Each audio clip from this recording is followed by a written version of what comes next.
Nicolosi. And I'm Bonnie Lahuda. And I am Sarah Ratcliffe, and we're going to talk to you about the Wilbarger Protocol.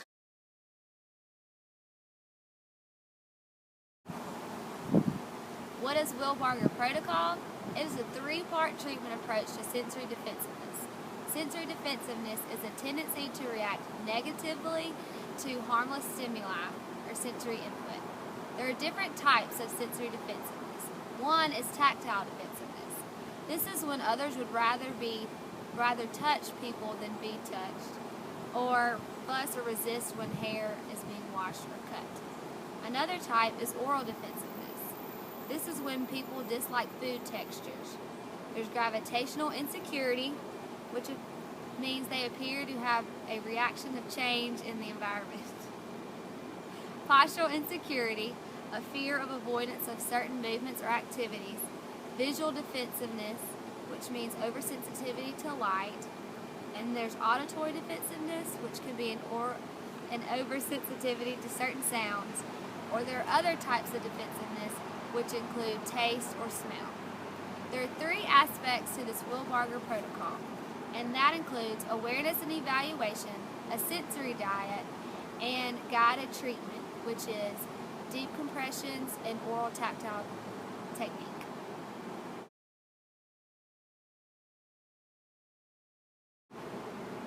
The three parts of the Wilbarger protocol include awareness and evaluation, an individualized sensory diet, and an individualized, professionally guided treatment program. These three parts make up the Wilbarger protocol. Awareness and evaluation includes clinical history and diagnoses, and you can educate the family members as well as working with your treatment team. An individualized sensory diet is a part of the protocol that you provide activities with powerful sensations to include in a child's daily routine. And this is followed by the deep pressure and proprioceptive technique as well as the oral tactile technique.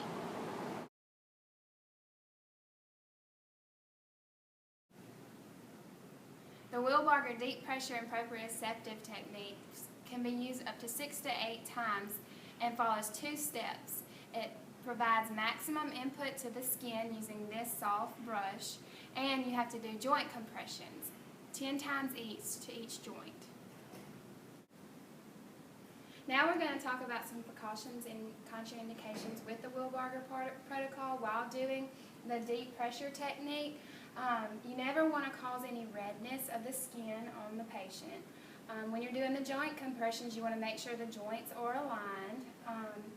You also want to ask the child to sit up straight and tall like she is right now. And then some contraindications would be you never want to brush over weeping lesions to the skin, and you never want to get her stomach area. Now we're going to start with the brushing technique. All you want to do is do a continuous motion over the skin, and you really don't, typically you don't want their clothing on while doing this, and you want to make sure you get their palms. Never bring your brush up, make sure you do the back. Never take your brush off the skin. We'll do the arms, getting the palms again. Come back up to the back, go down through the legs, getting in between the legs. Come back up through the back, getting this leg, just like that. And then we're going to start our joint compressions. So you take each joint and you compress them 10 times. 1, 2, 3, 4, 5, 6, 7, 8, 9, 10. 1, 2, 3, 4, 5, 6, 7, 8, 9, 10. Get it on. 1, 2, 3, 4, 5, 6, 7, 8, 9, 10. 1, 2, 3, 4, 5, 6, 7, 8, 9, 10. All right, we're going to do the shoulders. 1, 2, 3, 4, 5, 6, 7, 8, 9, 10. 1, 2, 3, 4, 5, 6, 7, 8, 9, 10. And then we can do the legs. What I typically do is I'll ask the child to jump up and down 10 times. 1, 2, 3, 4, 5, 6, 7, 8, 9, 10. Or even if you have a little baby, you can get them to sit down. If you'll sit down for me. You can grab their leg like this, making sure all the joints are aligned, and compress in 10 times. 1, 2, 3, 4, 5, 6, 7, 8.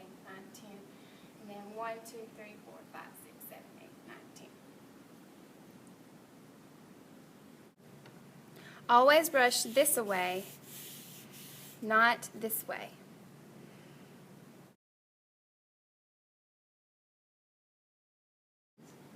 Another component of the Wilbarger protocol is the oral tactile technique. This consists of doing it 6 times per day. You would use your index finger or your middle finger to do the 3 sweeps on the top of your teeth and 3 sweeps at the bottom of your teeth, and then a firm downward pull.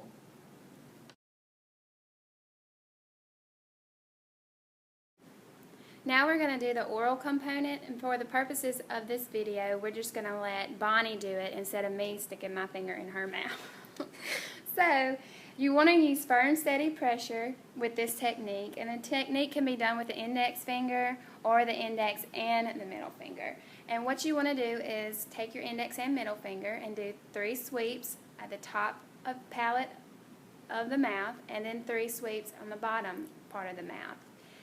And then the next one, you're going to do a firm downward pull on the jaw.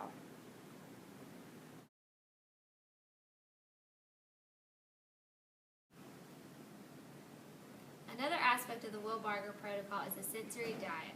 Just like we need nutritional dietary requirements, each individual equally has a unique sensory activity needs that their body needs. There are 5 aspects of the sensory diet.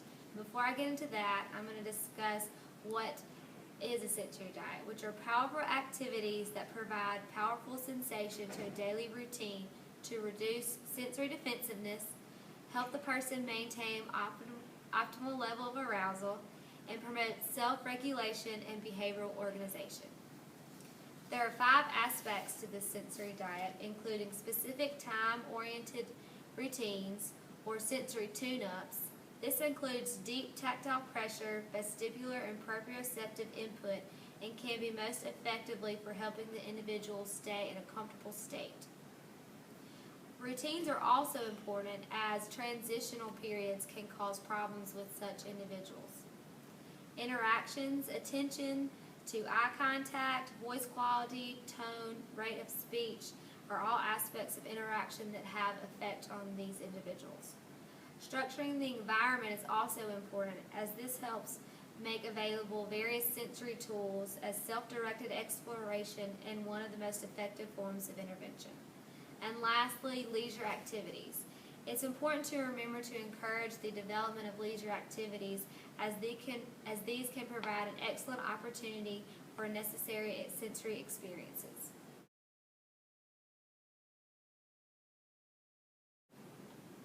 The final component of the Wilbarger protocol is a powerful sensory activity to follow the brushing and joint compression techniques you've already done.